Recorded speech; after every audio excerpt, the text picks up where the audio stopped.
네, 어떤 한 영화에서요, 조폭 두목이 이런 질문을 받았어요. 어떻게 하면 당신처럼 싸움을 잘할 수 있습니까? 그가 이제 이렇게 대답합니다. 잘 맞을 줄 알아야 합니다. 재미있는 대답이죠. 주먹의 힘을 키워야 한다. 칼을 잘 쓸 줄 알아야 된다. 뭐 이런 것이 아니라 얻어맞는 것을 잘해야 된다. 근데 우리가 가만 생각하면 일리가 있잖아요. 여러분, 우리 복싱이라는 시합을 한번 생각해 보면은 그 복싱 시합이 다 진행되는 동안에 어떻게 내가 일방적으로 상대방을 때릴 수만 있겠어요? 중간에 이제 얻어맞기도 하잖아요. 근데 때로는 이제 카운트 펀치를 맞을 수도 있어요. 자, 그런데 그때 맷집이 약한 사람은요, 쓰러지게 됩니다. 맷집이 좋아야 오래 버티고, 그리고 마지막에 결국 이길 수가 있어요. 여러분, 우리 신앙에서도 마찬가지입니다. 외부에서 오는 공격을 잘 받아낼 수 있는 힘이 내 속에 있어야 돼요.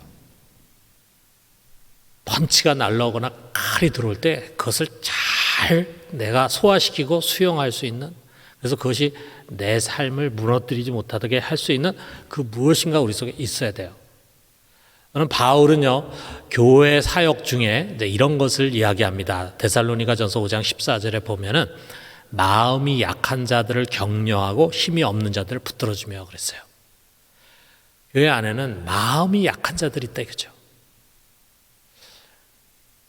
그냥 마음이 살짝 긁히는 정도의 말을 들었어요. 아주 치명적인 것도 아니고 그냥 살짝 긁히는 정도의 말을 들었는데 그것이 상처가 돼요. 그리고 그 상처가 아물지를 못하고 또 덧나. 그러더니 결국은 마음이 무너져 버리는 거예요. 그런 마음이 약한 사람들이 있습니다. 그런가 하면은 반면에 어떤 사람은요, 그보다 훨씬 더 독하고 날카로운 말도 소화시킬 수 있고 그것을 잘 받아들일 수 있는 그런 내적인 힘을 갖고 있어요. 여러분, 우리가 살고 있는 이 세상을 우리가 알잖아요. 때로는 정글과 같고 때로는 거친 광야와 같은 것입니다. 살다 보면은 어쩔 수 없이 갑자기 날아오는 주먹을 맞게도 되고 또 날카로운 칼에 찔리기도 합니다. 때로는 나의 내면이 나를 공격할 수도 있어요. 오랫동안 부정적인 것에 길들여진 자아가 말이죠, 갑자기 우울한 감정이나 회의를 불러일으킬 수도 있어요. 분노와 불평으로 꽉 차게 할 수도 있어요. 두려움과 근심에 사로잡히게 할 수도 있어요. 여러분, 우리가 어떻게 해야 강하고 안정된 사람으로 서가지고 내면의 평강을 지키고 긍정의 힘과 기쁨을 유지할 수 있을까? 비결은 다른 것이 아니라 이것입니다. 내게 일어나는 모든 일을 은혜로 보고 은혜로 해석하는 것입니다. 여러분, 우리가 파란 안경을 쓰고 밖에 나가면요, 세상이 다 파랗게 보입니다. 잿빛 안경을 쓰고 나가면은 세상이 다 잿빛으로 보입니다. 그렇지 않아요? 우리가 긍정의 눈으로 보면은 세상은 밝게 보여요. 같은 세상인데 우리가 부정적으로 우울한 마음으로 보게 되면은 세상은 어둡게 보입니다. 여러분, 우리가 예수를 만났을 때 주님은요, 모든 믿는 자들에게 믿음의 안경을 주셨어요. 세상을 다르게 볼 수 있는 눈입니다. 세상을 그냥 보이는 겉모습만 보는 것이 아니라 보다 정확하게 하나님이 개입된 하나님의 현실로 바라볼 수 있는 그런 눈을 주님께서 우리들에게 주셨어요. 우리가 그 믿음의 안경을 쓰고 보면은요, 모든 것이 다 은혜입니다. 내게 일어난 모든 일들이, 그것이 좋은 일이건 나쁜 일이건 다 은혜로 해석이 돼요. 그러면은 여러분 생각해 보세요. 아무리 나에게 펀치가 날라오고 칼이 들어오지만 그것을 우리가 은혜로 받아들이고 감사하게 되면은 그런 큰 시험과 어려움이 나를 굴복시킬 수 있겠어요? 넘어뜨릴 수 있겠어요? 여러분, 이 은혜의 눈을 가진 사람은 정말 맷집이 좋은 사람입니다. 아무리 카운터 펀치가 날라와도 끄떡하지 않는 사람이라 이거죠. 누가 그런 사람이냐? 사도 바울이 바로 그런 사람입니다. 여러분, 우리가 좀 전에 읽은 이 짧은 글에서요, 바울은 자신의 모든 것을 다 은혜로 고백을 하고 있습니다. 우리가 그래서 이거를 두 가지로 나눠서 한번 상고하면서 우리도 오늘 이 예배 가운데 정말 그런 은혜의 눈을 가질 수 있게 되기를 바랍니다. 첫 번째로는 나의 나된 것은 하나님의 은혜다. 그럼 바울이 어떤 사람입니까? 원래 사울이라고 사도행전에 나오잖아요. 그가 하나님의 교회를 박해하던 사람이에요.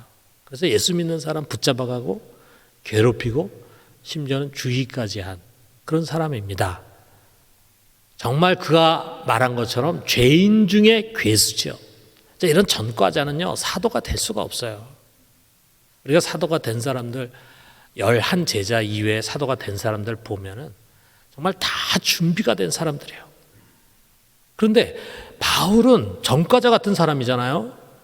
근데 그럼에도 불구하고 이 자격 미달인 바울을 하나님은 이방인을 위한 사도로 세우셨어요. 그렇기 때문에 바울은 이렇게 고백합니다. 10절 상반절 보니까 그러나 내가 나된 것은 하나님의 은혜로 된 것이니 그랬어요. 이거 표준 세번역이 더 정확하게 이것을 번역했는데 나는 하나님의 은혜로 오늘의 내가 되었습니다. 오늘의 나, 지금의 나, 이것은 하나님의 은혜의 작품이다. 그런 말이에요. 그것은 사도 직분뿐만이 아니라 지금 되어진 바울의 모든 것, 이것을 가리키면서 그는 이는 은혜로다라고 말하는 것입니다. 여러분, 사도라고 하는 직분, 바울이 받게 된 이 직분은 영광의 직분이잖아요. 자, 우리가 이 사도라고 하는 직분은 초대교회는 있었지만 오늘날 우리 시대에는 이 사도라는 직분이 없습니다. 자, 없기 때문에 믿음의 사람들은 더더욱 이 사도라고 하는 것이 정말 영광스러운 직분이다 이렇게 다 생각을 해요. 자, 그런데 그것은 영광스러운 직분이면서 동시에 고난의 직분입니다. 바울이 사도였기 때문에 뭐 가는 곳곳마다 환영을 받고 상석에 앉게 하고 그리고 존경을 받고 그래서 자기가 하고 싶은 대로 하는 그런 분이 아니었어요. 오히려 그 반대입니다. 여러분, 고린도전서 4장 9절에 바로 이렇게 말합니다. 내가 생각하건대 하나님이 사도인 우리를 죽이기로 작정한 자같이 끄트머리에 두셨음에 우리는 세계 곧 천사와 사람에게 구경거리가 되었노라. 참, 이 사도라는 직분이 얼마나 힘든 직분인가 하는 것을 우리가 알 수 있잖아요. 교회 맨 꼭대기에 서서 사람들로부터 숭배를 받고 그 다음에 군림하는 그런 것이 아니라 저 끄트머리 말미에 하나님 두셨다. 마치 죽이기로 작정한 자같이 저 끄트머리에 두셔가지고 천사와 사람들의 구경거리가 될 만큼 아주 불쌍한 존재. 여러분, 이게 사도의 길이었습니다.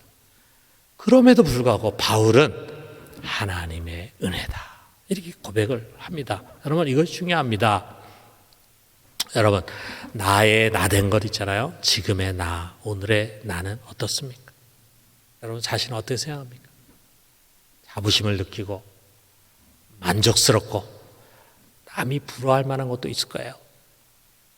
그러나 반면에 나는 왜 이것밖에 안 될까?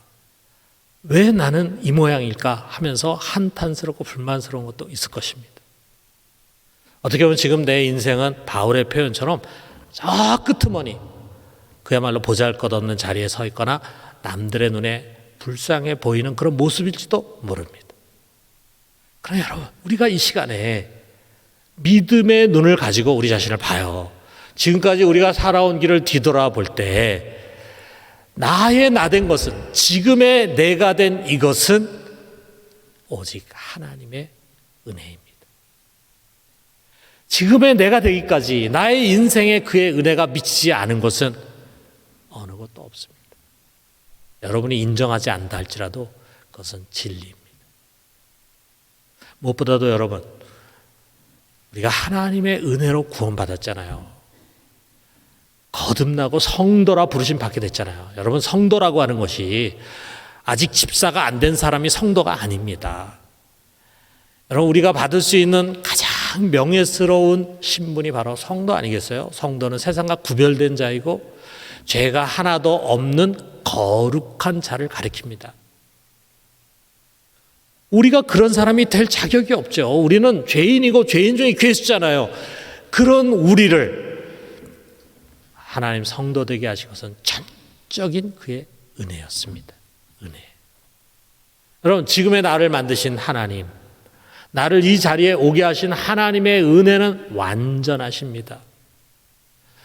나에게 지금 부족한 모습이 있잖아요. 답답한 모습이 있잖아요. 그것은 그의 은혜가 부족하고 또 그가 능력이 없어 그렇게 된 것이 아닙니다. 때로 나는 왜 내가 이런 모습을 갖게 되고 내가 왜 이런 상황에 주어졌는가 잘 모를 수 있어요. 왜 내게 병이 오고 가난이 오고 실패가 왔는가. 지금 나를 둘러싼 모든 것을 나는 알 수 없습니다. 그러나 그 모든 것 속에는요, 내가 알지 못한 하나님의 섭리가 있어요.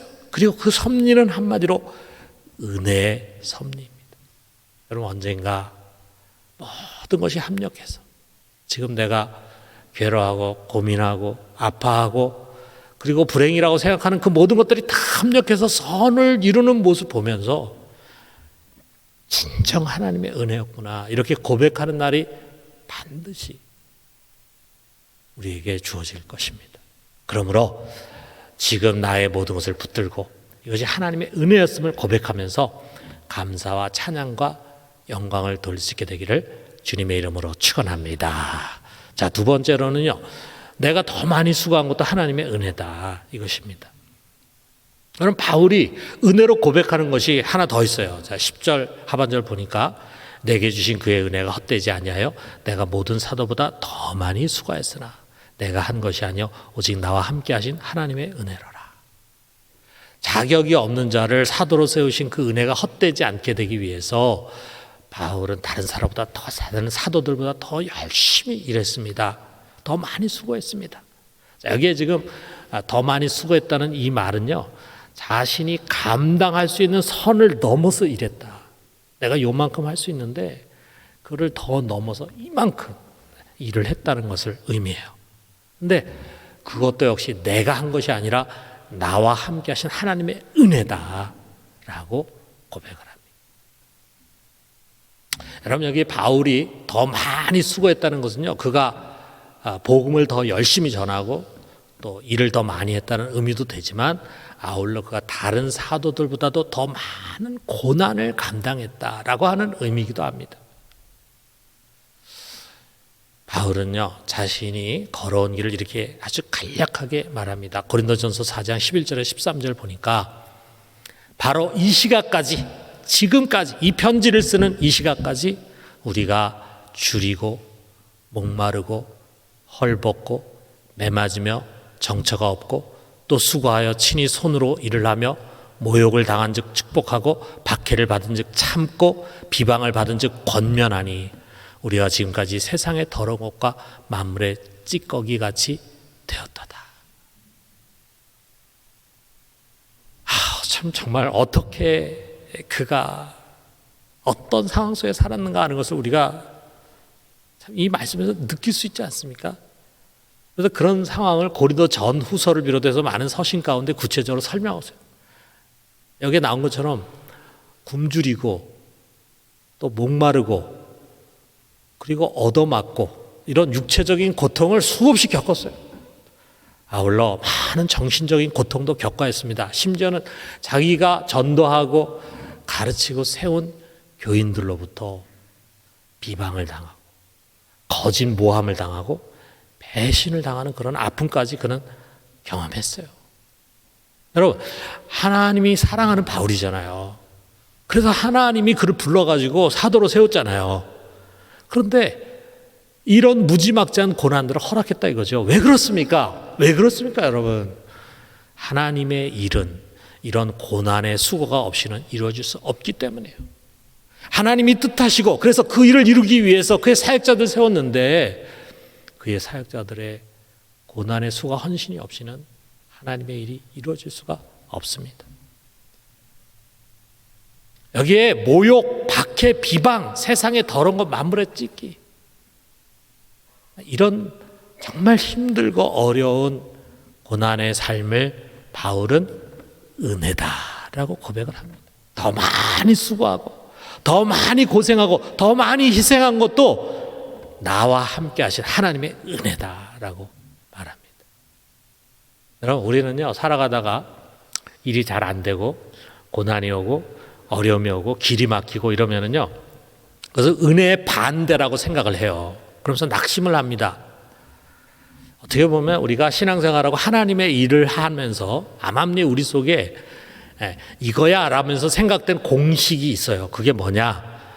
내가 하나님의 편에 서서 올바르고 선한 뜻을 가지고 열정을 가지고 하나님의 일을 하게 되면은 하나님께서 모든 길을 형통하게 열어주신다. 이런 공식이 우리 속에 있어요. 그런데 우리 현실에는요, 그와 정반대되는 일들이 많습니다. 내가 순수한 동기와 뜨거운 헌신을 가지고 하나님 섬김에도 불구하고 길이 막혀요. 가시밭길이 주어져요. 그리고 그 가시들에 찔리기도 합니다. 그런 일들을 만나면은 우리는 은혜 반대라고 생각을 해요. 그러나 여러분, 원래 하나님 나라는 그렇게 해서 세워지는 것입니다. 여러분, 우리의 고난이 없이 하나님의 일은 이루어지지 않습니다. 이것이 공식이에요. 우리가 하나님을 위해서 일하고자 하는 열망이 크면 클수록, 하나님을 위해서 큰 일을 하고 싶다고 하는 그런 열망과 헌신이 크면 클수록 우리에게는 더 많은 고난과 시험이 찾아오기 마련이에요. 그런데 그것이 바로 은혜입니다. 왜? 그것은 주님과 연합하는 것이거든요. 여러분, 우리 예수님 생각해 보세요. 예수님이 하나님의 뜻을 이루기 위해서, 하나님의 일을 위해서 이 땅에 오셨잖아요. 어떻게 그 일을 이루어 가셨습니까? 매맞고 수치와 모멸과 억울한 일을 당하고 마지막에 십자가에 못 박혀 죽으셨어요. 그는 고난의 종으로 오셔서 고난을 통해서 하나님의 일을 이루셨잖아요. 여러분, 우리가 진정 그분을 믿고 그분을 사랑하고 그분을 뒤따른다면 우리는 그분의 고난에 동참하기를 원할 것입니다. 바울이 이렇게 말했어요. 골로새서 1장 24절에 보니까 나는 이제 너희를 위하여 받는 괴로움을 기뻐하고 그리스도의 남은 고난을 그의 몸된 교회를 위하여 내 육체에 채우노라. 기뻐하고 채운다. 아마 이 말씀을 우리가 가지고 생각해 볼 때 바울은요, 정말 상상할 수 없을 만큼의 엄청난 고난과 시련을 겪었는데 그것을 겪을 때마다 한편으로는 굉장히 힘들어했겠죠. 다른 한편으로는 기뻐하고 감사했을 것입니다. 왜? 그것이 그리스도께서 남겨두신 고난에 동참하는 영광이에요. 영광. 그러므로 그는 자신에게 찾아오는 모든 고난을 은혜다라고 해석할 수 있었어요. 자, 그러니까 그 많은 고난과 시련을 겪었지만 그는 결코 거기에 굴복하지 않고 낙심하지 않고 넘어지지 않았습니다. 여러분, 만약에 우리가 갈등이나 또는 걱정 없이 그저 형통하게 사는 삶을 은혜라고 우리가 만약 말한다면은, 그럼 바울이나 베드로 같은 사도들은요, 모두 은혜 없는 삶을 산 사람들입니다. 그러나 그것은 은혜가 아닙니다. 은혜는 주님을 위해서 더 많이 수고하고 더 많이 고난받고 더 많이 헌신할 수 있는 그것이 은혜입니다. 우리가 그렇게 할 수 있다는 것 자체가 은혜입니다. 내가 하는 것이 아니라 내 안에 나와 함께 하신 하나님의 은혜가 우리가 그렇게 할 수 있도록 하는 것입니다. 사랑하는 성도 여러분, 우리의 처절한 삶의 현장에서 수많은 화살이 날아오고 우리를 낙심시킬 소식들이 들려오고 이런저런 시험과 시련이 있고 심지어는 아주 결정적인 카운트 펀치를 맞게 되는 그런 상황에 처하게 될 때, 여러분, 우리는 거기에 굴복하지 말고 변함없이 고백합시다. 이 모든 것이 하나님의 은혜로라. 지금까지 은혜였고 지금도 은혜고 또 앞으로 이 모든 것들은 결국 은혜임이 드러나게 될 것입니다. 여러분, 이번 집회를 통해서 우리가 한번 이런 눈을 한번 가져봤으면 좋겠어요. 고난 속에 담긴 하나님의 은혜. 그래서 우리에게 오는 여러 가지 다양한 시험과 고난 가운데서도 그것을 우리가 하나님의 은혜로 고백하고 해석할 수 있다면 우리는 그 모든 것을 다 뛰어넘게 될 것입니다. 그래서 모든 것을 은혜로 고백하는 은혜의 사람들이 되기를 주님의 이름으로 축원합니다.